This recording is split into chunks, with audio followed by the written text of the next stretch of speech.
I want to talk to you about the parental curse of a favored child. Now, I want to remind you maybe one of the reasons to listen to me, not just that I grew up in a dysfunctional home, but, in the course of my life in pastoral counseling and developing systems dynamics, kind of working on a doctorate, and having part of that is counseling to get over dysfunction.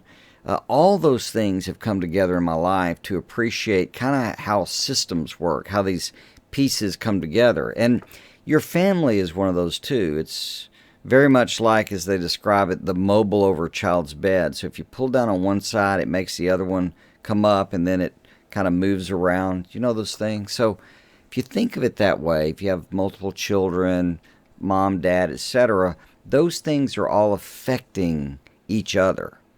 That's kind of the way the game goes. Well, one of the powerful things you can do to make that family mobile wobble in some really bad ways is to favor a child, to have a child that is your favorite. Because what happens as soon as you have a favorite, you've set in motion a less favorite or an unfavored. And when you start doing that dynamic, then there's jealousy and there's competition and there's frustration. See, kids don't really, maybe the favorite, by the way, if you want to know if the one's favored, if the others say you're favored and they go, no, we're all the same, that's the favored child. That's the way it goes. Everybody knows what's going on.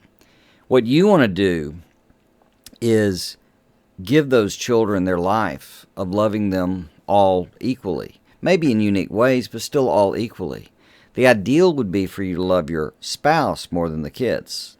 That's the game that produces health, because that's what kids are looking for, the security of a mom and dad that love each other. When you pull them in close and make one favored and others out, then what happens is that favored child starts being caught in a system where they're there to meet your emotional needs or to fix things for you.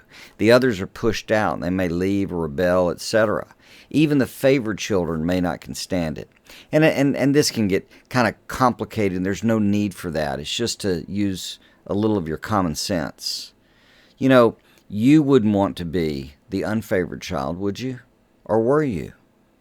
Well, this goes back to something called the golden rule. Do unto others as you'd have them do unto you. I can tell you in my own home, I would have loved for one of my parents in particular to have loved us all the same. I know for a fact that parent did not. Not saying this person didn't love us, but still there was a special treatment for one of the kids. And it wasn't fun.